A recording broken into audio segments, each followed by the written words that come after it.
നമസ്കാരം. പ്രധാന വാർത്തകൾ.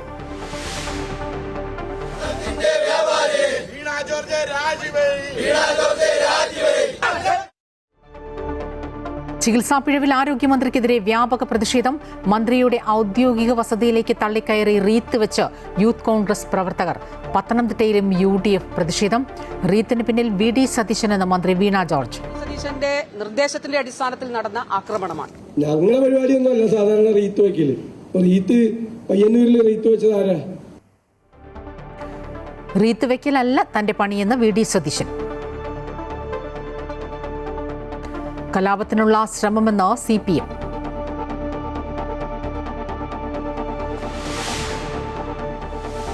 വണ്ടാനം മെഡിക്കൽ കോളേജിൽ ചികിത്സാ പിഴവ് സംഭവിച്ച ഉഷ ജോസഫിന്റെ ശസ്ത്രക്രിയ പൂർത്തിയായി. വയറിനുള്ളിൽ നിന്ന് മെഡിക്കൽ ഉപകരണം പുറത്തെടുത്തു. ചികിത്സാ പിഴവിൽ ഡോക്ടർ ലളിതാംബികയെ മാത്രം പ്രതി ചേർത്ത് FIR. പാലക്കാട് പട്ടാമ്പിയിൽ ചികിത്സയിലിരിക്കെ ഗർഭിണി മരിച്ചു. ചികിത്സാ പിഴവെന്നാരോപിച്ച് കുടുംബം.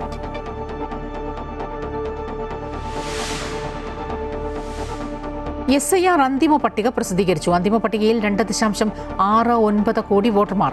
കേരളത്തിൽ വോട്ടർ പട്ടികയിൽ നിന്ന് പുറത്തായത് 9 ലക്ഷം പേർ. പേരില്ലാത്തവർക്ക് വോട്ടർ പട്ടികയിൽ പേര് ചേർക്കാൻ തിരഞ്ഞെടുപ്പ് കമ്മീഷൻ അപേക്ഷ നൽകാം. കമ്മീഷൻ വെബ്സൈറ്റിൽ പട്ടിക പരിശോധിക്കാം.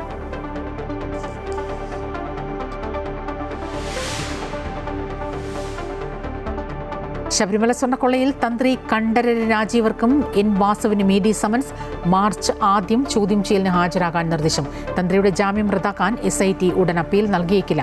തന്ത്രിയുടെ അറസ്റ്റിൽ ഗൂഢാലോചനയെന്ന് ആവർത്തിച്ച് പ്രതിപക്ഷ നേതാവ് VD സതീശൻ. ജാമ്യത്തിനായി സുപ്രീം കോടതിയെ സമീപിച്ച് സ്മാർട്ട് ക്രിയേഷൻസ് ഉടമ പങ്കജ് ഭണ്ഡാരി. സർക്കാർ പുറത്തിറക്കുന്ന ബ്രാൻഡിയുടെ പേര് മിന്നൽ മാജിക് എന്നാക്കി ബെവ്കോ. മലബാർ മിസ്റ്ററി എന്ന പേര് മാറ്റി. പാലക്കാട് മലബാർ ഡിസ്റ്റിലറീസിൽ ഉദ്ഘാടനം നടത്തി എക്സൈസ് മന്ത്രി. മദ്യനയത്തിൽ സർക്കാരിനെ വിമർശിച്ച KCBCയും ഓർത്തഡോക്സ് സഭയും.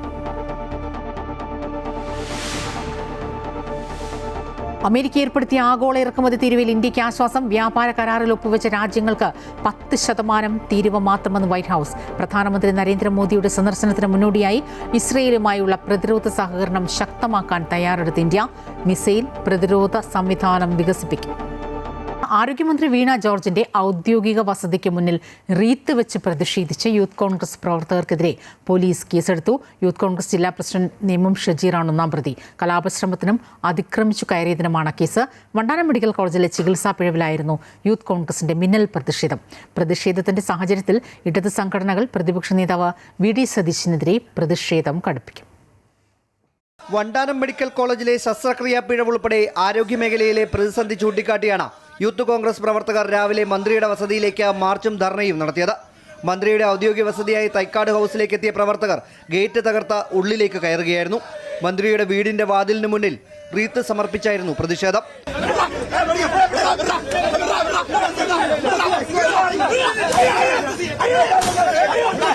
തുടർന്ന് ജില്ലാ അധ്യക്ഷൻ നേമം ഷജീറിന്റെ നേതൃത്വത്തിലുള്ള യൂത്ത് കോൺഗ്രസ് പ്രവർത്തകർ ഗേറ്റിന് മുന്നിൽ ഉപരോധം തീർത്ത് പ്രതിഷേധിച്ചു.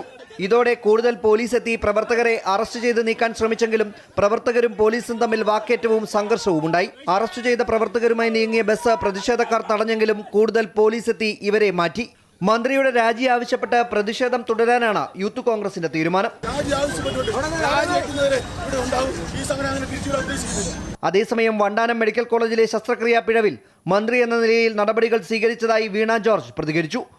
ഒരു ആരോഗ്യമന്ത്രി ചെയ്യേണ്ടതായിട്ടുള്ള കാര്യങ്ങൾ അത് ചെയ്തിട്ടുണ്ടല്ലോ. അപ്പോൾ മണിക്കൂറുകൾക്കകം നടപടിയെടുത്തു. അതോടൊപ്പം തന്നെ അതിൽ കൃത്യമായിട്ടുള്ള അന്വേഷണം നടത്തുന്നതിന് തീരുമാനിച്ചു. മന്ത്രിയുടെ വീട്ടിലേക്ക് നടന്ന അതിക്രമത്തിൽ കണ്ടോൺമെന്റ് ACPയോട് കമ്മീഷണർ വിശദീകരണം ആവശ്യപ്പെട്ടിട്ടുണ്ട്. മന്ത്രി വീണ ജോർജിനെതിരായ യൂത്ത് കോൺഗ്രസ് പ്രതിഷേധത്തിനെതിരെ മന്ത്രി V ശിവൻകുട്ടി, മുൻ മന്ത്രി PK ശ്രീമതി തുടങ്ങിയവർ രംഗത്തെത്തി. അമൃത ന്യൂസ്, തിരുവനന്തപുരം. മന്ത്രി വീണ ജോർജിനെതിരെ പത്തനംതിട്ടയിൽ UDFന്റെ പ്രതിഷേധം. മന്ത്രിയുടെ മണ്ഡലത്തിലെ വിവിധ പദ്ധതികളുടെ ഉദ്ഘാടനത്തിനായി വിളിച്ചു ചേർത്ത സ്വാഗത സംഘം രൂപീകരണ യോഗത്തിലാണ് നാടകീയ രംഗങ്ങൾ അരങ്ങേറിയത്. LDF UDF പ്രവർത്തകർ തമ്മിലുണ്ടായ വാക്കേറ്റം സംഘർഷാവസ്ഥ സൃഷ്ടിച്ചു. പോലീസ് ഇടപെട്ടാണ് രംഗം ശാന്തമാക്കിയത്. ആരോഗ്യവകുപ്പ് മന്ത്രിയുടെ തിരുവനന്തപുരത്തെ ഔദ്യോഗിക വസതിക്ക് മുൻപിലുണ്ടായ പ്രതിഷേധത്തിന് പിന്നാലെയാണ് പത്തനംതിട്ടയിൽ മന്ത്രി വീണ ജോർജ് പങ്കെടുത്ത യോഗത്തിൽ പ്രതിഷേധ സംഭവങ്ങൾ അരങ്ങേറിയത്. മന്ത്രിയുടെ മണ്ഡലത്തിലെ വിവിധ പദ്ധതികളുടെ ഉദ്ഘാടനത്തിന് മുന്നോടിയായുള്ള സ്വാഗത സംഘം രൂപീകരണ യോഗത്തിൽ UDF പ്രവർത്തകർ ബഹളം വെച്ചതോടെ പ്രതിരോധവുമായി LDF പ്രവർത്തകരും രംഗത്തെത്തി. കോഴഞ്ചേരി ജില്ലാ ആശുപത്രി, OP ബ്ലോക്ക്, പത്തനംതിട്ട ജനറൽ ആശുപത്രിയിലെ വിവിധ പദ്ധതികൾ, ജില്ലാ സ്റ്റേഡിയം, വിവിധ റോഡുകൾ എന്നിവയുടെ ഉദ്ഘാടനത്തിന് മുന്നോടിയായിരുന്നു യോഗം. പൂർത്തിയാകാത്ത പദ്ധതികൾ ധൃതി പിടിച്ച് ഉദ്ഘാടനം ചെയ്യാൻ അനുവദിക്കില്ലെന്ന് പ്രഖ്യാപിച്ചാണ് UDF പ്രവർത്തകർ രംഗത്തെത്തിയത്. ഈ പ്രതിഷേധം ശക്തമായ രീതിയിൽ ഉണ്ടാകുമെന്നുള്ള കാര്യത്തിൽ യാതൊരു സംശയമില്ല. മാധ്യമ സുഹൃത്തുക്കൾ ശ്രദ്ധിക്കണം. ഈ കപട ഉദ്ഘാടന മാമാങ്കത്തിന് എതിരെ ഞങ്ങൾ പ്രതികരിക്കും. ഇന്ത്യൻ നാഷണൽ കോൺഗ്രസ് സിന്ദാബാദ്. ഇതിനിടെ ചില മാധ്യമങ്ങൾ വാർത്തകൾ വളച്ചൊടിക്കുന്നുവെന്നും വസ്തുത മറച്ചുവെക്കുന്നുവെന്നും മന്ത്രി വിമർശനമുന്നയിച്ചു. വാർത്തകൾ വളച്ചൊടിക്കരുത് ദയവായി. ഞാൻ കുറെ നാൾ ഈ ജോലി ചെയ്തല്ലേ. പ്രതിഷേധം കണക്കിലെടുത്ത് വൻ പോലീസ് സന്നാഹമാണ് ഒരുക്കിയിരുന്നത്. ഇരുവിഭാഗവും നേർക്കുനേർ നിന്നതോടെ വാക്കേറ്റവും കൂക്കുവിളിയും കനത്തു. സംഗതി കൈവിട്ടുപോകുമെന്ന ഘട്ടത്തിൽ സ്ഥലത്തുണ്ടായിരുന്ന പോലീസ് ഇടപെട്ടു. പ്രതിഷേധങ്ങൾക്കിടയിലും സ്വാഗത സംഘം രൂപീകരണ യോഗം പൂർത്തിയാക്കിയ ശേഷമാണ് മന്ത്രി വീണ ജോർജ് മടങ്ങിയത്. Amrita news, Pathanamthitta.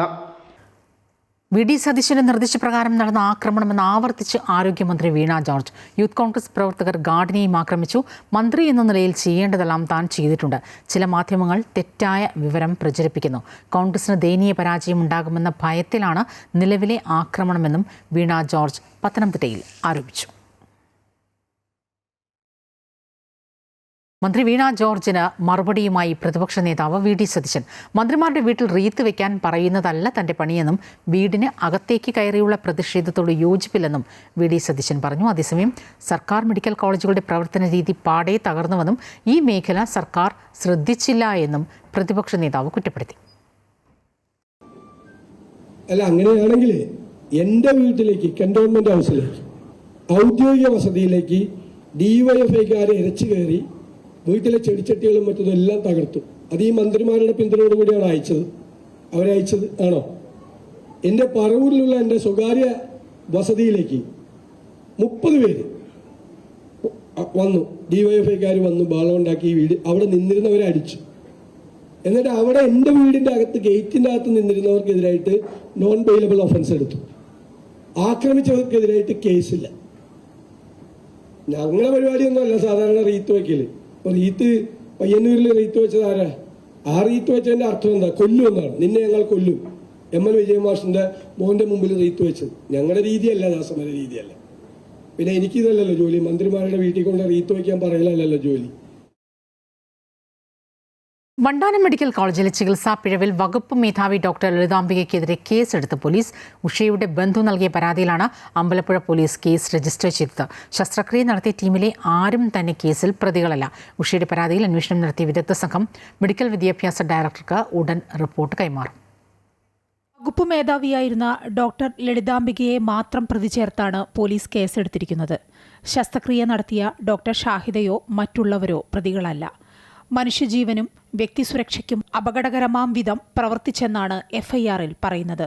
BNS 125, 125A എന്നീ വകുപ്പുകളാണ് ചുമത്തിയിരിക്കുന്നത്. ഉഷ ജോസഫിന്റെ ബന്ധു നൽകിയ പരാതിയിലാണ് അമ്പലപ്പുഴ പോലീസ് കേസെടുത്തത്. അന്വേഷണം പുരോഗമിക്കുമ്പോൾ കേസിൽ കൂടുതൽ പേരെ പ്രതി ചേർത്തേക്കും. അതേസമയം ഉഷയുടെ പരാതിയിൽ വിദഗ്ധ സംഘം അന്വേഷണം നടത്തി.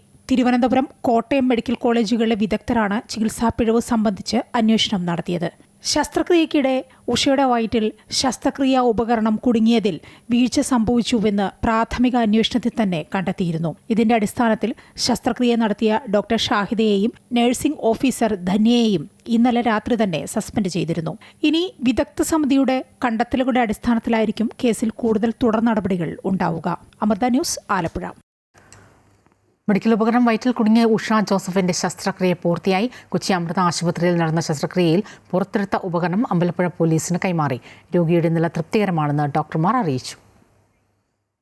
വണ്ടാനം മെഡിക്കൽ കോളേജിലെ ചികിത്സാ പിഴവിനെ തുടർന്ന് വയറ്റിൽ കത്രിക കുടുങ്ങിയ ഉഷ ജോസഫിന്റെ ശസ്ത്രക്രിയ പൂർത്തിയായി. കൊച്ചിയിലെ അമൃത ആശുപത്രിയിൽ നടന്ന ശസ്ത്രക്രിയയിലൂടെ ഉഷയുടെ വയറ്റിൽ നിന്ന് ആർട്ടറി ഫോർസെപ്സ് എന്ന ശസ്ത്രക്രിയാ ഉപകരണം പുറത്തെടുത്തു. ശസ്ത്രക്രിയയ്ക്ക് അമൃത ആശുപത്രിയിലെ ഗ്യാസ്ട്രോ സർജറി വിഭാഗം മേധാവി ഡോക്ടർ OV സുധീർ, യൂറോളജി വിഭാഗം മേധാവി ഡോക്ടർ KV സഞ്ജീവൻ, ഗൈനക്കോളജി വിഭാഗം മേധാവി ഡോക്ടർ രാധാമണി K എന്നിവർ നേതൃത്വം നൽകി. 2 സർക്കാർ ഡോക്ടർമാരുടെ സാന്നിധ്യത്തിൽ ആശുപത്രിയിലായിരുന്നു ശസ്ത്രക്രിയ നടന്നത്. സർക്കാർ നിർദ്ദേശിച്ച Ernakulam government medical college medical superintendent doctor Ganesh Mohan, surgery വിഭാഗം മേധാവി ഡോക്ടർ അബ്ദുൾ സിയാദ് AK എന്നിവരും ശസ്ത്രക്രിയയിൽ ഉടനീളം ഉണ്ടായിരുന്നു. ശസ്ത്രക്രിയയ്ക്ക് ശേഷം ഉഷയുടെ ആരോഗ്യനില തൃപ്തികരമാണെന്ന് ഡോക്ടർമാർ അറിയിച്ചു. വയറ്റിൽ നിന്ന് പുറത്തെടുത്ത സർജിക്കൽ ഉപകരണം നിലവിൽ രജിസ്റ്റർ ചെയ്ത കേസിലെ തൊണ്ടി മുതലാണ്. അതിനാൽ തന്നെ ഇത് കേസ് അന്വേഷിക്കുന്ന അമ്പലപ്പുഴ DYSPക്ക് കൈമാറി. 5 വർഷം മുൻപാണ് ഗർഭാശയത്തിലെ മുഴ നീക്കം ചെയ്യാനുള്ള ശസ്ത്രക്രിയയ്ക്കിടെ മെഡിക്കൽ ഉപകരണം ഉഷയുടെ വയറ്റിൽ കുടുങ്ങിയത്. മാധ്യമവാർത്തകളെ തുടർന്ന് KC വേണുഗോപാൽ MPയുടെ ഇടപെടലിലാണ് ഉഷയെ കൊച്ചിയിലെ അമൃത ആശുപത്രിയിലേക്ക് മാറ്റിയത്. അമൃത ന്യൂസ്, കൊച്ചി. കുറ്റക്കാരായ ഡോക്ടർമാർക്കെതിരെ എന്ത് നടപടിയെടുക്കണമെന്ന് പ്രതിപക്ഷം പറയൂവെന്ന് ആരോഗ്യവകുപ്പ് മന്ത്രി വീണ ജോർജ്. സസ്പെൻഷനാണ് ആദ്യത്തെ നടപടി. ചില ഡോക്ടർമാർ രോഗികളെ തൊട്ടുനോക്കുക പോലും ചെയ്യാതെ പരിശോധിക്കുന്നതായി ശ്രദ്ധയിൽപ്പെട്ടിട്ടുണ്ട്. അത്തരം ഡോക്ടർമാരുടെ സമീപനം ശരിയല്ല എന്നും മന്ത്രി പറഞ്ഞു. പാലക്കാട് പട്ടാമ്പി താലൂക്ക് ആശുപത്രിയിൽ ചികിത്സയിലുണ്ടായിരുന്ന യുവതിയുടെ മരണം മതിയായ ചികിത്സ ലഭിക്കാത്തതിനെ തുടർന്ന് എന്ന് കുടുംബം. തൃത്താല മേഴത്തൂർ സ്വദേശിനി 29-കാരി നൌഷിജയാണ് മരിച്ചത്. ഈ മാസം 16-നാണ് 9 മാസം ഗർഭിണിയായ നൌഷിജയെ പട്ടാമ്പി താലൂക്ക് ആശുപത്രിയിൽ പ്രവേശിപ്പിച്ചത്. 20-ാം തീയതി രാവിലെ ശ്വാസതടസ്സവും ബ്ലീഡിങ്ങും ഉണ്ടായതിനെ തുടർന്ന് വാണിയംകുളം PK ദാസ് ആശുപത്രിയിലേക്ക് മാറ്റുകയായിരുന്നു. ആശുപത്രിയിൽ എത്തിച്ചപ്പോഴേക്കും മരണം സംഭവിച്ചു. യുവതിയുടെ സഹോദരന്റെ പരാതിയിൽ തൃത്താല പോലീസ് കേസെടുത്തു. സംസ്ഥാനത്തെ തീവ്ര വോട്ടർ പട്ടിക പരിഷ്കരണത്തിന് ശേഷമുള്ള അന്തിമ വോട്ടർ പട്ടിക പ്രസിദ്ധീകരിച്ചു. 2.69 കോടി പൗരന്മാരാണ് വോട്ടർ പട്ടികയിൽ ഉൾപ്പെട്ടിട്ടുള്ളത്. 9 ലക്ഷത്തോളം പേർ പുറത്തായി. ഒട്ടേറെ രാഷ്ട്രീയ നിയമയുദ്ധങ്ങൾക്ക് വഴിവെച്ച കേരളത്തിലെ SIRന്റെ അന്തിമ പട്ടിക പ്രസിദ്ധീകരിച്ചു. 2,69,53,644 പൗരന്മാരാണ് പട്ടികയിലുള്ളത്. ഇതിൽ 1,31,26,048 പുരുഷന്മാരും 1,38,27,319 സ്ത്രീകളും അന്തിമ വോട്ടർ പട്ടികയിൽ ഉൾപ്പെട്ടിട്ടുണ്ട്. 2,23,558 പേർ പ്രവാസി വോട്ടർമാരാണ്. 54,110 സർവീസ് വോട്ടർമാരുമുണ്ട്. കരട് വോട്ടർ പട്ടികയിൽ 2,54,42,352 വോട്ടർമാരാണ് ഉണ്ടായിരുന്നത്. തീവ്ര വോട്ടർ പട്ടിക പരിഷ്കരണം 2025 നവംബർ 4-നാണ് ആരംഭിച്ചത്. ഡിസംബർ 23 മുതൽ ജനുവരി 30 വരെ കരട് വോട്ടർ പട്ടിക സംബന്ധിച്ച അവകാശവാദങ്ങളും എതിർപ്പുകളും വ്യക്തമാക്കാനുള്ള കാലയളവായിരുന്നു. ഡിസംബർ 23 മുതൽ ഫെബ്രുവരി 14 വരെ പല ഘട്ടങ്ങളിലായി ഹിയറിംഗും പരിശോധനകളും നടന്നു. ഇവയെല്ലാം പരിഗണിച്ചാണ് അന്തിമ വോട്ടർ പട്ടിക പ്രസിദ്ധീകരിച്ചിരിക്കുന്നത്. തിരഞ്ഞെടുപ്പിന് നാമനിർദ്ദേശ പത്രിക സമർപ്പിക്കുന്നതിനുള്ള അവസാന ദിവസം വരെ വോട്ടർ പട്ടികയിൽ പേര് ചേർക്കുന്നതിന് അപേക്ഷിക്കാവുന്നതാണ്. നിലവിൽ 9 ലക്ഷം പൗരന്മാരാണ് പട്ടികയിൽ നിന്നും പുറത്തായിട്ടുള്ളത്. അമൃത ന്യൂസ്, തിരുവനന്തപുരം. ശബരിമല സ്വർണ്ണക്കൊള്ളക്കേസിൽ ജാമ്യം ലഭിച്ച് പുറത്തിറങ്ങിയ തന്ത്രി കണ്ഠര രാജീവർക്കും തിരുവിതാംകൂർ ദേവസ്വം ബോർഡ് മുൻ പ്രസിഡന്റും കമ്മീഷണറുമായിരുന്ന N. വാസുവിനും EDയുടെ സമൻസ്. ഇരുവരോടും മാർച്ച് ആദ്യവാരം ചോദ്യം ചെയ്യലിന് ഹാജരാകാനാണ് നിർദ്ദേശം നൽകിയിരിക്കുന്നത്. SITയുടെ പ്രതിപട്ടികയിലുള്ള മുഴുവൻ ആളുകളെയും ചോദ്യം ചെയ്യാൻ വിളിപ്പിക്കുന്നതിന്റെ ഭാഗമായിട്ടാണ് EDയുടെ നടപടി. തന്ത്രി കണ്ഠര രാജീവർക്കും N. വാസുവിനും ചോദ്യം ചെയ്യലിന് ഹാജരാകാൻ ആവശ്യപ്പെട്ട് എൻഫോഴ്സ്മെന്റ് ഡയറക്ടറേറ്റ് നോട്ടീസ് അയച്ചു. ഇതിൽ തന്ത്രിയോട് മാർച്ച് 4-ന് എത്താനാണ് ആവശ്യപ്പെട്ടിരിക്കുന്നത്. ശബരിമല സ്വർണ്ണക്കൊള്ളക്കേസ് അന്വേഷിക്കുന്ന SITയുടെ പ്രതിപട്ടികയിലുള്ള മുഴുവൻ ആളുകളെയും ED ചോദ്യം ചെയ്യാൻ വിളിപ്പിക്കുന്നതിന്റെ ഭാഗമായാണ് നടപടി. തന്ത്രി രാജീവരും കേസിലെ മുഖ്യപ്രതി ഉണ്ണികൃഷ്ണൻ പോറ്റിയും തമ്മിലുള്ള സാമ്പത്തിക ഇടപാടുകൾക്ക് തെളിവില്ലെന്ന് നിരീക്ഷിച്ചുകൊണ്ടാണ് കോടതി തന്ത്രിക്ക് ജാമ്യം അനുവദിച്ചത്. ഇതിനിടെയാണ് ഇരുവർക്കും കുരുക്കായി EDയുടെ നോട്ടീസ് എത്തുന്നത്. തന്ത്രിയുടെ സാമ്പത്തിക വരുമാനത്തെയോ സ്രോതസ്സുകളെയോ കുറിച്ച് അസ്വാഭാവികമായി യാതൊന്നും കണ്ടെത്താൻ അന്വേഷണ സംഘത്തിന് കഴിഞ്ഞിട്ടില്ല എന്നാണ് കൊല്ലം വിജിലൻസ് കോടതി ജാമ്യ ഉത്തരവിൽ വ്യക്തമാക്കിയിരിക്കുന്നത്. എന്നാൽ പത്തനംതിട്ടയിലെയും കുന്നംകുളത്തെയും ചില സ്വകാര്യ പണമിടപാട് സ്ഥാപനങ്ങളിൽ തന്ത്രിക്കും കുടുംബത്തിനുമുള്ള നിക്ഷേപമടക്കമുള്ള കാര്യങ്ങളിൽ ED വ്യക്തത തേടും. അമൃത ന്യൂസ്, കൊച്ചി. മദ്യനയത്തിൽ സർക്കാരിനെ വിമർശിച്ച ഓർത്തഡോക്സ് സഭാധ്യക്ഷൻ ബാറുകളുടെ സമയം വർദ്ധിപ്പിച്ചത് ആശങ്കയോടെയാണ് കാണുന്നതെന്നും ഇത് പൊതുസമൂഹത്തിന് വലിയ ഭീഷണിയായി മാറുന്നുവെന്നും ബസിലിയൂസ് മാർത്തോമാ മാത്യൂസ് തൃതീയൻ കത്തോലിക്ക ബാവ പറഞ്ഞു. ക്രൈസ്തവർ മാത്രമല്ല എല്ലാ മതങ്ങളും ഇതിനെതിരെ ശബ്ദമുയർത്തണം. മദ്യം സുലഭമായി ലഭിക്കുമ്പോൾ അക്രമവും അനീതിയും വർദ്ധിക്കുമെന്നും മദ്യം വിറ്റ് ലഭിക്കുന്ന പണം കൊണ്ട് സർക്കാർ അനാവശ്യമായി ആഗോള സംഗമങ്ങൾ നടത്തുന്നുവെന്നും ബാവ കുറ്റപ്പെടുത്തി. ക്രൈസ്തവർ മാത്രമല്ല തോന്നുന്നത് എല്ലാ മതങ്ങളും ഇതിനെ ഒരുമിച്ച് ഈ നയത്തിനെതിരായി ശബ്ദമുയർത്തേണ്ടത് ആവശ്യമാണ്. കാരണം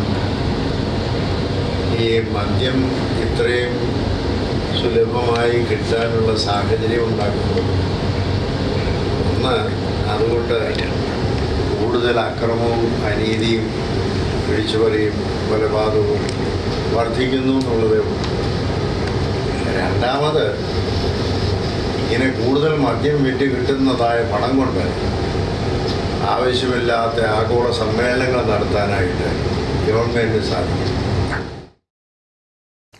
മലബാർ ഡിസ്റ്റിലറീസ് പുറത്തിറക്കുന്ന ബ്രാൻഡിയുടെ പേര് മിന്നൽ മാജിക് എന്നാക്കി ബെവ്കോ. നേരത്തെ നിശ്ചയിച്ചിരുന്ന മലബാർ മിസ്റ്ററി എന്ന പേര് മാറ്റി. പാലക്കാട് മലബാർ ഡിസ്റ്റിലറീസിൽ ഉദ്ഘാടനം നടത്തി എക്സൈസ് മന്ത്രി എം പി രാജേഷ്. പാലക്കാട് മേനൻപാറയിലാണ് ബ്രാൻഡിയുടെ ഉത്പാദനം നടത്തുന്നത്.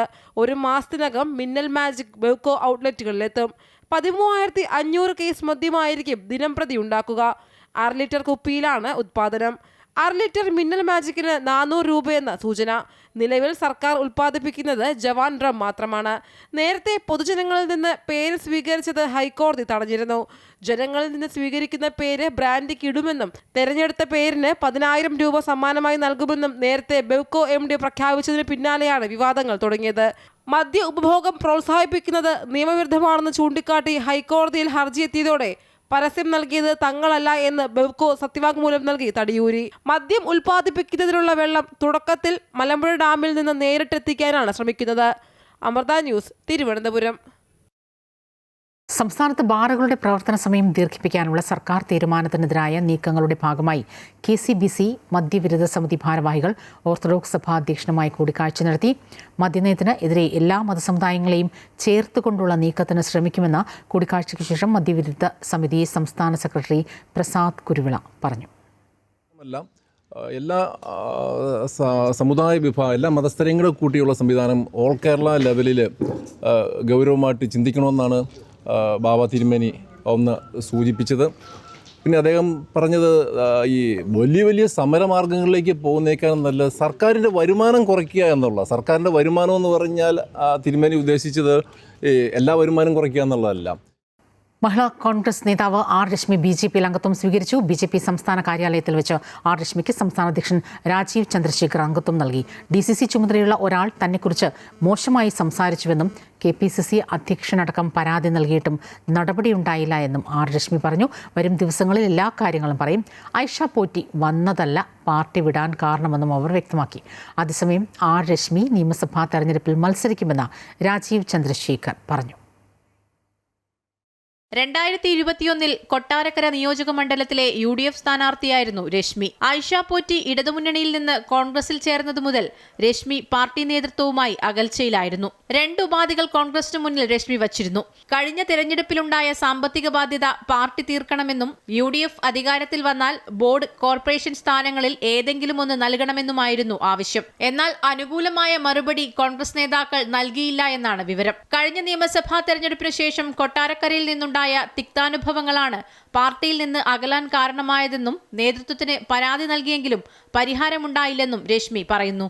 ഐഷ പോറ്റിയുടെ കടന്നുവരവെല്ലാം പാർട്ടി വിടാൻ കാരണമെന്നും അവർ വ്യക്തമാക്കി. പാർട്ടിയുടെ കൊട്ടാരക്കരയിൽ അധ്യക്ഷ പദം അലങ്കരിച്ചിരുന്ന പലരും ഇന്ന് അവരെല്ലാം DCCയുടെ ഉത്തരവാദിത്തപ്പെട്ട ഭാരവാഹികളായി മാറിക്കഴിഞ്ഞു. അവർ വളരെ മോശമായ വാക്കുകളാണ് എന്നെ ഉപയോഗിച്ചത്. ഒരു പാർട്ടി മീറ്റിങ്ങിലാണെങ്കിൽ നമുക്ക് പ്രശ്നമില്ല, പക്ഷേ ഒരു പൊതുസ്ഥലത്ത് നിന്നാണ് എന്നെ വളരെ മോശമായ വാക്കുകൾ ഉപയോഗിച്ചത്. അതാണ് എന്നെ വേദനിപ്പിച്ചത്. ധാരാളം തിക്ത അനുഭവങ്ങളാണ് അതിനുശേഷം ഉണ്ടായത്. കേരള പ്രദേശ് കോൺഗ്രസ് കമ്മിറ്റിയുടെ അധ്യക്ഷനും DCCയുടെ അധ്യക്ഷൻ അടക്കമുള്ളവർക്ക് പരാതി നൽകിയിരുന്നു. ആ പരാതി ഒന്ന് പരിഹരിക്കാൻ പോലും തയ്യാറായില്ല. അതാണ് എൻ്റെ പാർട്ടി മാറ്റത്തിലെ ഏറ്റവും ഉണ്ടായത്.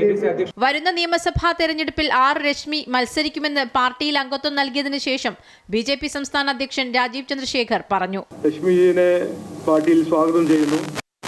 എനിക്ക് 100% വിശ്വാസമുണ്ട്. രശ്മി ഈ വരുന്ന തെരഞ്ഞെടുപ്പിൽ ഞങ്ങളുടെ ഒരു സ്ഥാനാർത്ഥിയായിട്ട് മത്സരിക്കും. മാരാർജി ഭവനിൽ നടന്ന ചടങ്ങിൽ BJP സംസ്ഥാന general secretary advocate S. Suresh, Kollam east ജില്ലാ അധ്യക്ഷ Rajeev Prasad, NDA vice chairman AN Radhakrishnan തുടങ്ങിയവർ പങ്കെടുത്തു. അമൃത ന്യൂസ്, തിരുവനന്തപുരം. ആർ രശ്മി കോൺഗ്രസ് വിട്ടതിന് പിന്നാലെ പ്രതികരണവുമായി കൊടിക്കുന്നിൽ സുരേഷ് എം പി. രശ്മിയോട് അനുനയ ചർച്ച നടത്തിയിരുന്നു. രശ്മി പറഞ്ഞതിന് ഇപ്പോൾ മറുപടി പറയുന്നില്ല. പാർട്ടിയുമായി ആലോചിച്ച് മറുപടി നൽകുമെന്നും കൊടിക്കുന്നിൽ സുരേഷ് എം പി കൊല്ലത്ത് പറഞ്ഞു. അവരെന്താണ് പറഞ്ഞതെന്ന് ഞാൻ കേട്ടില്ല. നിങ്ങൾ പറയുന്ന അറിവേ എനിക്കുള്ളൂ. അത് വിശദമായിട്ട് മനസ്സിലാക്കിയിട്ട് ഞാൻ പ്രതികരിക്കാം. അവരെന്താണ് പറഞ്ഞത്, എന്തിൻ്റെ അടിസ്ഥാനത്തിലാണ് അവർ പാർട്ടി വിട്ടുപോയത്, അതിനെന്താണ് കാരണമെന്ന് അവർ മാധ്യമങ്ങളിലൂടെ പറഞ്ഞതെന്ന് ഞാൻ മനസ്സിലാക്കിയിട്ടില്ല. അത് മനസ്സിലാക്കിയിട്ട് കൃത്യമായി നിങ്ങളോട് മറുപടി പറയാം. നിയമസഭാ തെരഞ്ഞെടുപ്പിൽ സ്ഥാനാർത്ഥി നിർണയം ഉൾപ്പെടെ ചർച്ച ചെയ്യാൻ CPM സംസ്ഥാന സെക്രട്ടേറിയറ്റ് യോഗം തിരുവനന്തപുരത്ത് പുരോഗമിക്കുകയാണ്. സീറ്റ് വിഭജനത്തിൽ സ്വീകരിക്കുന്ന പൊതുമാനദണ്ഡം നാളെ ചേരുന്ന LDF യോഗത്തെ അറിയിക്കും. അതേസമയം BJP 50-ലധികം സീറ്റുകളിൽ സ്ഥാനാർത്ഥി പട്ടിക തയ്യാറാക്കിയതായിട്ടാണ് സൂചന. നിയമസഭാ തെരഞ്ഞെടുപ്പ് പ്രവർത്തനങ്ങൾ വിലയിരുത്തിയ സംസ്ഥാന സെക്രട്ടേറിയറ്റിൽ സീറ്റുകൾ വെച്ചുമാറേണ്ട സാഹചര്യമായിരുന്നു പ്രധാന ചർച്ച. സീറ്റ് വിഭജനത്തിൽ സ്വീകരിക്കുന്ന പൊതുമാനദണ്ഡം നാളെ ചേരുന്ന LDF യോഗത്തെ അറിയിക്കും. തുടർന്നാണ് ഘടകകക്ഷികളുടെ സീറ്റ് വിഭജനത്തിൽ ചർച്ച നടക്കുക. പാർട്ടി നടത്തിയ മേഖലാ ജാഥകളുടെ വിലയിരുത്തലും യോഗത്തിൽ നടന്നു. ഇതോടൊപ്പം പാർട്ടി സോഷ്യൽ മീഡിയ ടീമിലെ അസ്വാരസ്യങ്ങളും ബാർ സമയക്രമത്തിലെ മാറ്റത്തിലെ പൊതു അതൃപ്തി, ശബരിമല സ്വർണ്ണക്കൊള്ള തുടങ്ങിയ ആനുകാലിക വിഷയങ്ങളും ചർച്ചയായി. അതേസമയം BJPയുടെ സ്ഥാനാർത്ഥി പട്ടിക രൂപീകരണം തുടരുകയാണ്. 90 സീറ്റുകളിൽ BJP മത്സരിക്കുമെന്നാണ് സൂചന. ബാക്കി സീറ്റുകൾ ഘടകകക്ഷികളായ BDJS, 2020 എന്നിവർക്ക് നൽകും. ഉറച്ച വിജയപ്രതീക്ഷയുള്ള 10 സീറ്റുകളാണ് BJP സ്ഥാനാർത്ഥി നിർണയത്തിൽ പ്രധാന പരിഗണന നൽകുന്നത്. വിജയസാധ്യത കണക്കിലാക്കി സീറ്റുകളെ 3 വിഭാഗങ്ങളായി തിരിച്ചാണ് പട്ടിക തയ്യാറാക്കുന്നത്. ഒന്നിലധികം സ്ഥാനാർത്ഥികളുടെ പേരുകളടങ്ങിയ പട്ടിക കേന്ദ്ര നേതൃത്വത്തിന് കൈമാറും. RSS നേതൃത്വവുമായി ചർച്ചകൾ നടത്തിയാണ് സ്ഥാനാർത്ഥി പട്ടിക തയ്യാറാക്കുന്നത്. സ്ഥാനാർത്ഥി നിർണയത്തിൽ തിടുക്കം വേണ്ടെന്ന നിർദ്ദേശവും കേന്ദ്രം സംസ്ഥാന നേതൃത്വത്തിന് നൽകിയിട്ടുണ്ട്. അതേസമയം സാധ്യതാ പട്ടിക പ്രകാരം നേതാക്കൾ മണ്ഡലങ്ങൾ കേന്ദ്രീകരിച്ച് പ്രവർത്തനങ്ങൾ തുടരുകയാണ്. സംസ്ഥാനത്ത് തെരഞ്ഞെടുപ്പിന് ചുമതലയുള്ള വിനോദ് തവാഡെ, പ്രഭാരി പ്രകാശ് ജാവദേക്കർ, കേന്ദ്രമന്ത്രി ശോഭാ കരന്തലജെ, സംസ്ഥാന അധ്യക്ഷൻ രാജീവ് ചന്ദ്രശേഖർ തുടങ്ങിയവരുൾപ്പെട്ട 15-അംഗ തെരഞ്ഞെടുപ്പ് കമ്മിറ്റിയാണ് പാർട്ടി രൂപീകരിച്ചിരിക്കുന്നത്. അമൃത ന്യൂസ്, തിരുവനന്തപുരം. കൊട്ടാരക്കര രാഷ്ട്രീയത്തിൽ വീണ്ടും അപ്രതീക്ഷിത ട്വിസ്റ്റ്. അഖിൽ മാരാർ NDA സ്ഥാനാർത്ഥിയായി കൊട്ടാരക്കരയിൽ മത്സരിക്കുമെന്ന വാർത്തകൾക്കിടെ കോൺഗ്രസിൽ നിന്നും BJPയിലെത്തിയ രശ്മി ലക്ഷ്യമിടുന്നതും കൊട്ടാരക്കര സീറ്റ് തന്നെയാണ്. ഇതോടെ കൊട്ടാരക്കരയിൽ ആരെ മത്സരിപ്പിക്കുമെന്ന സജീവ ചർച്ചകളിലാണ് BJP സംസ്ഥാന നേതൃത്വം. ജന്മനാടായ കൊട്ടാരക്കരയിൽ മാറ്റം കൊണ്ടുവരുമെന്നും കൊട്ടാരക്കരയിൽ മത്സരിക്കും എന്നുമാണ് 2020ലേക്ക് എത്തിയ സംവിധായകനും സോഷ്യൽ മീഡിയ ഇൻഫ്ലുവൻസറുമായ അഖിൽ മാരാർ ആഗ്രഹം പറഞ്ഞത്. സാബുവും ജേക്കബുമൊത്ത് നടത്തിയ വാർത്താ സമ്മേളനത്തിൽ അഖിൽ മാരാർ തന്റെ നിലപാട് വ്യക്തമാക്കുകയും ചെയ്തു. കൊട്ടാരക്കരയിലെ സീറ്റ് തനിക്ക് ലഭിക്കില്ല എന്നറിഞ്ഞതോടെ കോൺഗ്രസുമായുള്ള ചർച്ചകൾ അവസാനിപ്പിച്ചുകൊണ്ടായിരുന്നു അഖിൽ മാരാർ NDAയുടെ ഭാഗമാകാൻ തീരുമാനിച്ചത്. എന്നാൽ കോൺഗ്രസിൽ നിന്ന് സീറ്റിനെ ചൊല്ലി തെറ്റിപ്പിരിഞ്ഞ രശ്മി കൂടി എത്തിയതോടെ കൊട്ടാരക്കരയിൽ ആരെ സ്ഥാനാർത്ഥിയാക്കുമെന്ന ആശയക്കുഴപ്പത്തിലാണ് BJP. മഹിളാ കോൺഗ്രസ് നേതാവും കഴിഞ്ഞ നിയമസഭാ തെരഞ്ഞെടുപ്പിൽ കൊട്ടാരക്കര മണ്ഡലത്തിൽ UDF സ്ഥാനാർത്ഥിയുമായിരുന്ന R രശ്മിയാകട്ടെ ഇത്തവണ CPMൽ നിന്നും കോൺഗ്രസിലേക്ക് എത്തിയ ഐഷ പൊറ്റിക്ക് കൊട്ടാരക്കര സീറ്റ് നൽകാൻ നേതൃത്വം തീരുമാനിച്ചതോടെയാണ് അസന്തുഷ്ടയായി പാർട്ടി വിട്ടത്. കൊട്ടാരക്കരയിൽ NDA സ്ഥാനാർത്ഥിയാക്കാമെന്ന വാഗ്ദാനമാണ് രശ്മിയെ BJPയിലേക്ക് എത്തിച്ചതും. കഴിഞ്ഞ നിയമസഭാ തെരഞ്ഞെടുപ്പിൽ KN ബാലഗോപാലിനെതിരെ UDF സ്ഥാനാർത്ഥിയായി മത്സരിച്ച രശ്മിയെ സ്ഥാനാർത്ഥിയാക്കാനാണ് BJP നേതൃത്വത്തിന്റെ പ്രഥമ പരിഗണന. 2021 നിയമസഭാ തെരഞ്ഞെടുപ്പിൽ 68,770 വോട്ടുകൾ നേടി KN ബാലഗോപാൽ വിജയിച്ചപ്പോൾ കോൺഗ്രസ് സ്ഥാനാർത്ഥിയായി മത്സരിച്ച R രശ്മി 57,956 വോട്ടുകൾ നേടിയിരുന്നു. ഇതുതന്നെയാണ് ഇത്തവണ സ്ഥാനാർത്ഥിയായി രശ്മിയെ നിർത്താൻ BJP യോഗ്യത കൽപ്പിക്കുന്നതും. ഇതോടെ കൊട്ടാരക്കര സീറ്റ് ലക്ഷ്യമിട്ടിരുന്ന അഖിൽ മാരാറിന്റെ സ്ഥാനാർത്ഥിത്വം അനിശ്ചിതത്വത്തിലായി. സംസ്ഥാന ഘടകമാണ് ഇതിൽ തീരുമാനം എടുക്കേണ്ടതെന്നാണ് പാർട്ടി ജില്ലാ നേതൃത്വത്തിന്റെ നിലപാട്. കൊട്ടാരക്കരയിൽ ശക്തമായ മത്സരം പ്രതീക്ഷിക്കപ്പെടുന്ന സാഹചര്യത്തിൽ NDAയുടെ അന്തിമ തീരുമാനം എന്തായിരിക്കുമെന്നത് രാഷ്ട്രീയ വൃത്തങ്ങളും ഉറ്റുനോക്കുന്നു. അമൃത ന്യൂസ്, കൊല്ലം. നിയമസഭാ തെരഞ്ഞെടുപ്പ് മുന്നിൽ കണ്ട് വടക്കൻ കേരളത്തിൽ പ്രചാരണം ശക്തമാക്കാൻ ഒരുങ്ങി 2020. സണ്ണി തോമസിനാണ് പാർട്ടിയുടെ വടക്കൻ ജില്ലകളുടെ ചുമതല. കേരളത്തിലെ ഭൂരിപക്ഷം ജനങ്ങളും NDA മുന്നോട്ട് വയ്ക്കുന്ന വികസന രാഷ്ട്രീയം ഏറ്റെടുക്കുമെന്ന് 2020 സംസ്ഥാന ഉപാധ്യക്ഷൻ V ഗോപകുമാർ കോഴിക്കോട് വാർത്താസമ്മേളനത്തിൽ പറഞ്ഞു. ഡൽഹിയിൽ ACC ആസ്ഥാനത്തേക്ക് പ്രതിഷേധവുമായി BJPയുടെ മാർച്ച്. AI ഉച്ചകോടി വേദിയിലേക്ക് കോൺഗ്രസ് പ്രവർത്തകർ ഷർട്ടില്ലാതെ പ്രതിഷേധവുമായി എത്തിയതിനെതിരെയായിരുന്നു മാർച്ച്. പോലീസ് ബാരിക്കേഡ് മറികടക്കാൻ BJP പ്രവർത്തകർ ശ്രമിച്ചത് നേരിയ സംഘർഷത്തിന് ഇടയാക്കി. ഇന്ത്യ AI ഇമ്പാക്ട് ഉച്ചകോടിയിൽ കഴിഞ്ഞ ദിവസം യൂത്ത് കോൺഗ്രസ് നടത്തിയ വിവാദ പ്രതിഷേധത്തിന് പിന്നാലെയാണ് BJP ഇന്ന് നിരവധി നഗരങ്ങളിൽ ഏകോപിത പ്രകടനങ്ങൾ ആരംഭിച്ചത്. ഷർട്ടിടാതെ യൂത്ത് കോൺഗ്രസ് നടത്തിയ പ്രതിഷേധത്തിനെതിരെ അക്ബർ റോഡിലെ കോൺഗ്രസ് ആസ്ഥാനത്തിന് സമീപം BJP നേതാക്കളും പ്രവർത്തകരും പ്രകടനം നടത്തി. പ്ലക്കാർഡുകളും മുദ്രാവാക്യങ്ങളുമായാണ് പ്രതിഷേധക്കാർ എത്തിയത്. കോൺഗ്രസും രാഹുൽ ഗാന്ധിയും രാജ്യത്തിന്റെ പ്രതിച്ഛായയ്ക്ക് കളങ്കം വരുത്തിയെന്ന് BJP നേതാക്കൾ ആരോപിച്ചു. കോൺഗ്രസ് ആസ്ഥാനത്തേക്ക് മാർച്ച് ചെയ്യാൻ ശ്രമിച്ച BJP പ്രവർത്തകരെ പോലീസ് ബാരിക്കേഡുകൾ വെച്ച് തടഞ്ഞു. തുടർന്ന് നേരിയ സംഘർഷത്തിനും ഇടയാക്കി. യൂത്ത് കോൺഗ്രസ് പ്രവൃത്തിയെ ലജ്ജാകരമെന്ന് അപലപിച്ച BJP നേതാക്കളും പ്രവർത്തകരും കോൺഗ്രസ് നേതാവ് രാഹുൽ ഗാന്ധിയും പാർട്ടിയും നേതൃത്വവും മാപ്പ് പറയണമെന്നും ആവശ്യപ്പെട്ടു. ഡൽഹിയിലെ ഭാരത് മണ്ഡപത്തിലെ AI ഇമ്പാക്ട് സബ്മിറ്റ് എക്സിബിഷൻ ഹാളിൽ ഒരു കൂട്ടം യൂത്ത് കോൺഗ്രസ് പ്രവർത്തകർ സർക്കാരിനെതിരെയും അച്ചടിച്ച മുദ്രാവാക്യങ്ങൾ എഴുതിയ ടീഷർട്ടുകൾ പിടിച്ചു നടന്നതാണ് വിവാദമായത്. സംഭവത്തിൽ 4 യൂത്ത് കോൺഗ്രസ് പ്രവർത്തകരെ ഡൽഹി പോലീസ് അറസ്റ്റ് ചെയ്തിരുന്നു. News desk Amrita news. രാജ്യതലസ്ഥാനത്ത് കനത്ത ജാഗ്രതാ നിർദ്ദേശമാണ്. ഭീകരാക്രമണ ഭീഷണി നിലനിൽക്കുന്നതായി രഹസ്യാന്വേഷണ ഏജൻസികളുടെ മുന്നറിയിപ്പുണ്ട്.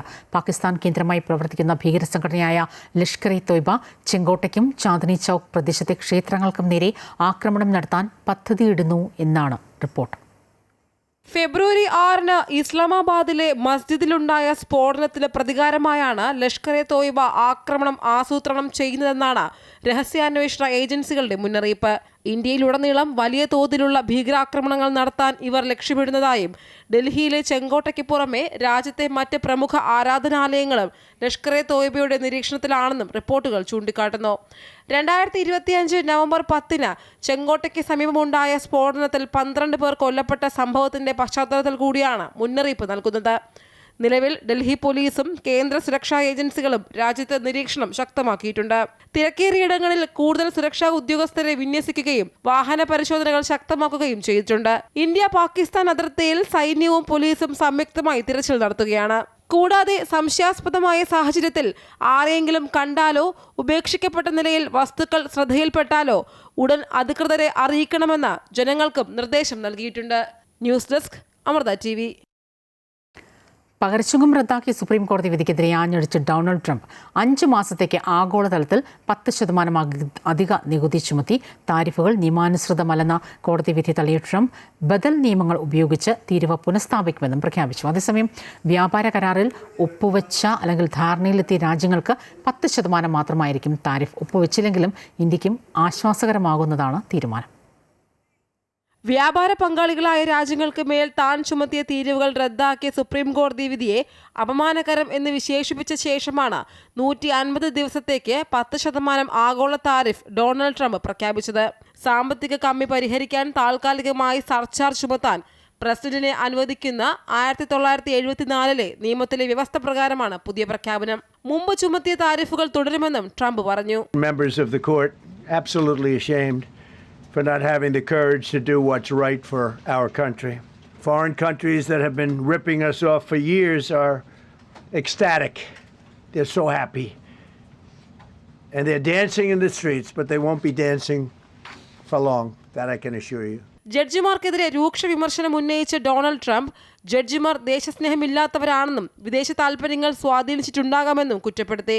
നികുതി ചുമത്താനുള്ള അധികാരം ഭരണഘടനാപരമായി കോൺഗ്രസിനാണ് ഉള്ളതെന്നും പ്രസിഡന്റിന് അത് ഏകപക്ഷീയമായി നടപ്പാക്കാൻ കഴിയില്ല എന്നും വ്യക്തമാക്കിയാണ് 9-6 വോട്ടോടെ ചീഫ് ജസ്റ്റിസ് ജോൺ റോബർട്ട്സ് വിധി പ്രഖ്യാപിച്ചത്.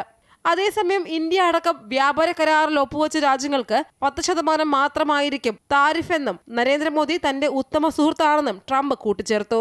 And we're doing trade with India.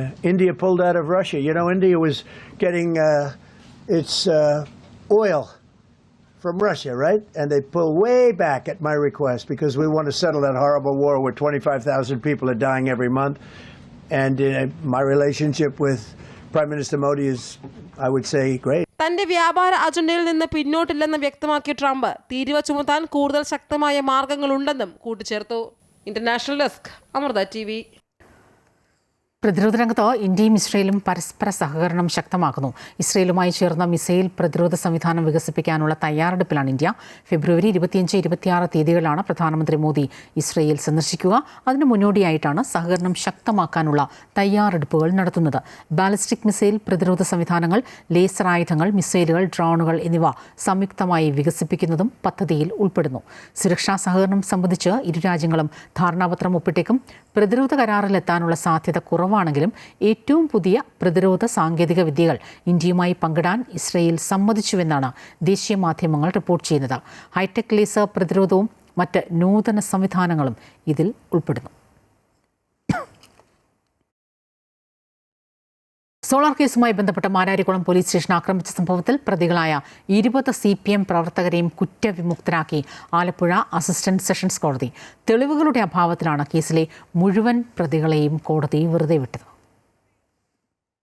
2013 കേസിനാസ്പദമായി സംഭവം നടക്കുന്നത്. സോളാർ കേസുമായി ബന്ധപ്പെട്ട് ഇടത് സംഘടനകൾ നടത്തിയ പ്രതിഷേധത്തിനിടയിലായിരുന്നു പ്രവർത്തകർ മാരാരിക്കുളം പോലീസ് സ്റ്റേഷൻ ആക്രമിക്കുന്നത്.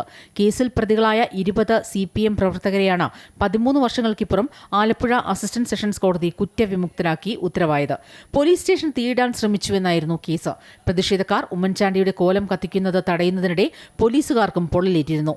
പോലീസുകാരെ ദേഹോപദ്രവമേൽപ്പിക്കൽ, ഔദ്യോഗിക കൃത്യനിർവഹണം തടസ്സപ്പെടുത്തൽ, തീവെയ്പ് തുടങ്ങി ഗുരുതരമായ വകുപ്പുകളാണ് പ്രതികൾക്കെതിരെ ചുമത്തിയിരുന്നത്. എന്നാൽ പ്രതികൾക്കെതിരെയുള്ള കേസ് സംശയാതീതമായി തെളിയിക്കാൻ പ്രോസിക്യൂഷന് സാധിച്ചില്ല. ഇതോടെ തെളിവുകളുടെ അഭാവത്തിൽ പ്രതികളെ വെറുതെ വിടുകയായിരുന്നു. പ്രതികൾക്ക് വേണ്ടി അഡ്വക്കേറ്റ് കെ ചന്ദ്രബാബു കോടതിയിൽ ഹാജരായി. നേതാക്കളായ Udesh U Kaimal, R Sabeesh, Latheesh B Chandran, Sumesh, Binoy, Shaiju, Abhilash, Aghosh, VP Sunil, Sreejith, Abdul Kalam, Sabu, Lalimon, Nibu, Aneesh, Shaji തുടങ്ങി 20ഓളം പ്രതികളെയാണ് കോടതി വെറുതെ വിട്ടത്. ഒന്നാം പ്രതിയായിരുന്ന KT മാത്യുവും രജീഷും വിസ്താരവേളയിൽ മരണപ്പെട്ടിരുന്നു. അമൃത ന്യൂസ്, ആലപ്പുഴ. കൊച്ചി ദേശീയപാതയിൽ കളമശ്ശേരി ബിരിയാണി ചെമ്പിന് മുന്നിലുണ്ടായ അപകടത്തിന്റെ CCTV ദൃശ്യങ്ങൾ പുറത്തുവന്നു. നിയന്ത്രണം നഷ്ടപ്പെട്ട കാർ റോഡരികിൽ നിർത്തിയിട്ടിരുന്ന ഇരുവാഹനത്തിലേക്കും കാറിലേക്കും ഇടിച്ചു കയറുകയായിരുന്നു. അപകടത്തിൽ ആർക്കും പരിക്കില്ല.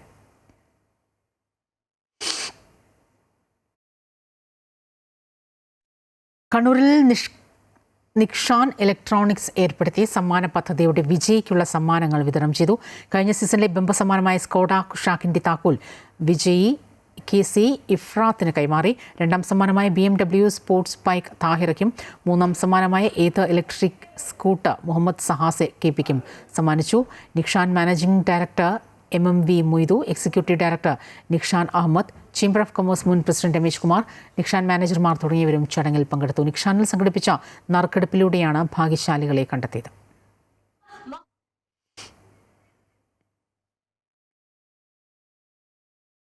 11ാമത് സ്വാൻഡൻസ് കോർപ്പറേറ്റ് ക്രിക്കറ്റ് ടൂർണമെന്റിന് ആവേശകരമായ തുടക്കം. പ്രശസ്ത നടനും നിർമ്മാതാവുമായ വിജയ് ബാബു ടൂർണമെന്റിന്റെ ഔദ്യോഗിക ഉദ്ഘാടനം നിർവഹിച്ചു. മാർച്ച് 8 വരെ തൊടുപുഴ KCA സ്റ്റേഡിയത്തിലും കളമശ്ശേരി സെന്റ് പോൾസ് കോളേജിലുമായി നടക്കുന്ന ടൂർണമെന്റിൽ 24 പ്രമുഖ കോർപ്പറേറ്റ് ടീമുകളാണ് മത്സരിക്കുക. വിജയ് ബാബുവാണ് ഈ ടൂർണമെന്റിന്റെ മുഖ്യ സ്പോൺസർ. നാവിയോ ഷിപ്പിംഗ് ആണ് ടൂർണമെന്റിന്റെ സഹസ്പോൺസർ. ഉദ്ഘാടന ചടങ്ങിൽ സ്വാൻഡൻസ് ട്രസ്റ്റ് പ്രസിഡന്റ് ജോസഫ് ജോർജ്, സ്വാൻഡൻസ് ഭാരവാഹികൾ തുടങ്ങിയവർക്കൊപ്പം മുൻ രഞ്ജിത്ത് ട്രോഫി താരങ്ങളായ ഫിറോസ് V, റഷീദ്, ദീപക് CM എന്നിവരും പങ്കെടുത്തു.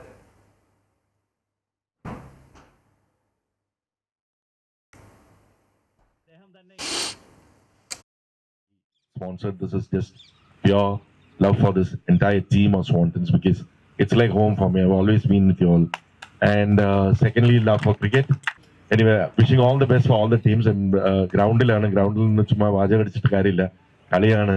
Wishing all the best, and I'll see you all. I mean, whoever is there for the finals or the semis, I'll be there in Cochin.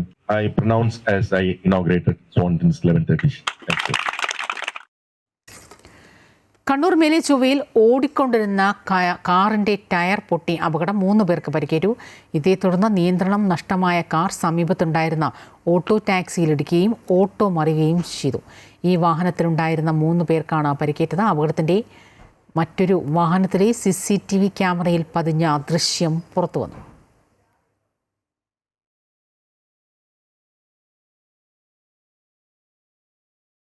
കണ്ണൂരിൽ നിന്ന് Joseph ചേരുകയാണ് കൂടുതൽ വിവരങ്ങളുമായി. ജോസഫ്, ഒരുപക്ഷെ തലനാരിഴയ്ക്ക് ഈ 3 പേർ നിസ്സാര പരിക്കുകളോടെ രക്ഷപ്പെട്ടുവെന്ന് വേണം നമുക്ക് ആ വീഡിയോ ദൃശ്യങ്ങളിൽ നിന്ന് മനസ്സിലാക്കാൻ. എന്തായിരുന്നു സംഭവിച്ചത്? സ്വപ്ന, ഇന്ന് വൈകിട്ട് 7 മണിയോട് കൂടിയാണ് ഈ താഴെ ചൊവ്വയിൽ ഈ അപകടം ഉണ്ടാകുന്നത്. ഈ ദൃശ്യങ്ങൾ കാണുമ്പോൾ തന്നെ അറിയാം ഈ അപകടത്തിന്റെ വ്യാപ്തി എന്താണ് എന്നുള്ളത്. അതായത് മേലെ ചൊവ്വയിൽ നിന്ന് തളിപ്പറമ്പ് ഭാഗത്തേക്ക് പോവുകയായിരുന്ന കാർ ഇത്തരത്തിൽ കാറിന്റെ ടയർ പൊട്ടുകയും റോഡിലൂടെ വന്ന മറ്റൊരു കാറിൽ ഇടിക്കുകയും ആ കാറ് മറ്റൊരു വാഹനത്തിൽ ഇടിക്കുകയും ചെയ്തതിന്റെ CCTV ദൃശ്യങ്ങളാണ് ഇപ്പോൾ പുറത്തു വന്നിട്ടുള്ളത്. ഈ ഓട്ടോ ടാക്സി കാറിലുണ്ടായിരുന്ന 3 പേർക്കാണ് ഇപ്പോൾ പരിക്കുകൾ ഏറ്റിട്ടുള്ളത്. ഇവരുടെ പരിക്ക് അതീവ ഗുരുതരമല്ല, എങ്കിലും ഗുരുതരമാണ് എന്നാണ് ഇപ്പോൾ മനസ്സിലാക്കാൻ സാധിക്കുന്നത്. ഇവരെ കണ്ണൂരിലെ സ്വകാര്യ ആശുപത്രിയിൽ ഇപ്പോൾ ചികിത്സയിലാണ്. ഇപ്പോൾ എന്തായാലും സ്വപ്ന സൂചിപ്പിച്ചതുപോലെ തന്നെ ഈ വലിയ രീതിയിലുള്ള ഗുരുതരമായ പരിക്കുകളില്ല എന്നുള്ളതാണ് ആശ്വാസകരമായ കാര്യം. എന്തായാലും ഭീതിപ്പെടുത്തുന്ന ദൃശ്യങ്ങളാണ് ഇപ്പോൾ പുറത്തു വന്നിരിക്കുന്നത്. അതാണ് ഈ വാർത്തയുടെ ഏറ്റവും വലിയ ഗൗരവം വർദ്ധിപ്പിക്കുന്നതും. എന്തായാലും ഈ അപകടത്തിന്റെ വ്യാപ്തി എത്രത്തോളം ഉണ്ടായിരുന്നു എന്ന് ആ ദൃശ്യങ്ങൾ തന്നെ വ്യക്തമാക്കുന്നതാണ്. എന്തായാലും 3 പേർക്കാണ് പരിക്കേറ്റിട്ടുള്ളത്. ഇന്ന് വൈകിട്ട് 7 മണിയോടുകൂടിയായിരുന്നു ഈ മേലച്ചൊവ്വയിൽ ഇത്തരത്തിൽ അപകടമുണ്ടായത്. സ്വപ്ന. ജോസഫാണ് വിവരങ്ങളുമായി ചേർന്നത്. ഇടുക്കി വാഗമണിൽ ഭൂരഹിത കുടുംബങ്ങൾക്ക് 12 വർഷം മുൻപ് വിതരണം ചെയ്ത ഭൂമി ഇനിയും അവകാശികൾക്ക് ലഭിച്ചിട്ടില്ല. പട്ടയം കൈവശമുണ്ടായിട്ടും ഭൂമി സ്വന്തമാക്കാൻ കഴിയാതെ ദുരിതത്തിലാണ് 24 കുടുംബങ്ങൾ.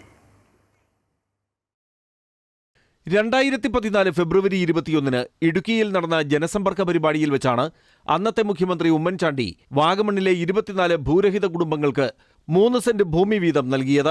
വാഗമൺ വില്ലേജിൽ സർവേ നമ്പർ 813-ൽപ്പെട്ട ഭൂമിയുടെ പട്ടയവും കൈമാറി. സ്ഥലം അളന്നുതിരിച്ച് കല്ലിട്ടു.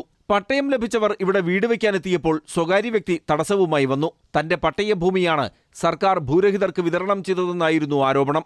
ഒരു സ്ഥലത്തിന് 2 ഉടമസ്ഥരുണ്ടായതോടെ പട്ടയം കിട്ടിയ സ്ഥലത്ത് പ്രവേശിക്കാനോ വീട് പണിയാനോ കഴിയാത്ത അവസ്ഥയിലാണ് 24 കുടുംബങ്ങൾ. ഞങ്ങളിപ്പോൾ 19 വർഷമായിട്ട് വാടകയ്ക്ക് താമസിച്ചുകൊണ്ടിരിക്കുന്നത്. സർക്കാരിൻ്റെ ഭാഗത്ത് ഇതുവരെ ഒരു നടപടി ഉണ്ടായിട്ടില്ല. ഈ സ്ഥലമാണ് ഞങ്ങൾക്ക് കാണിച്ചു തന്നത്. അത് വേറെ ആളുടെയാണ് അവർ പറയുന്നത്. ഞങ്ങൾ വില്ലേജിൽ ചെന്നപ്പോൾ താലൂക്കിൽ പോകാൻ പറഞ്ഞു. താലൂക്കിൽ ചെന്ന് ഇതെല്ലാം സംസാരിച്ച് കഴിഞ്ഞപ്പോഴത്തേക്ക് അളക്കാൻ വരുമെന്ന് പറഞ്ഞായിരുന്നു. ഞങ്ങളിവിടെ ഒരു 1 മണി വരെ ഞങ്ങൾ 24 പേരും കാത്തിരുന്നിട്ട് പിന്നെ ആ പുള്ളിയുടെ മൊബൈൽ സ്വിച്ച് ഓഫ് ആയി. വാഗമൺ കുന്നുംപുറത്ത് കരോട്ട് സാബു ഉൾപ്പെടെയുള്ളവർ ഭൂമിയുടെ ഉടമസ്ഥാവകാശത്തിനായി റവന്യൂ ഓഫീസുകൾ കയറിയിറങ്ങി മടുത്തു. പട്ടയം കിട്ടി 12 വർഷമായിട്ടും ഭൂമി ലഭിക്കാത്തതിനെ തുടർന്ന് കോടതിയെ സമീപിക്കാനൊരുങ്ങുകയാണിവർ. MC Boban, Amrita news, Idukki.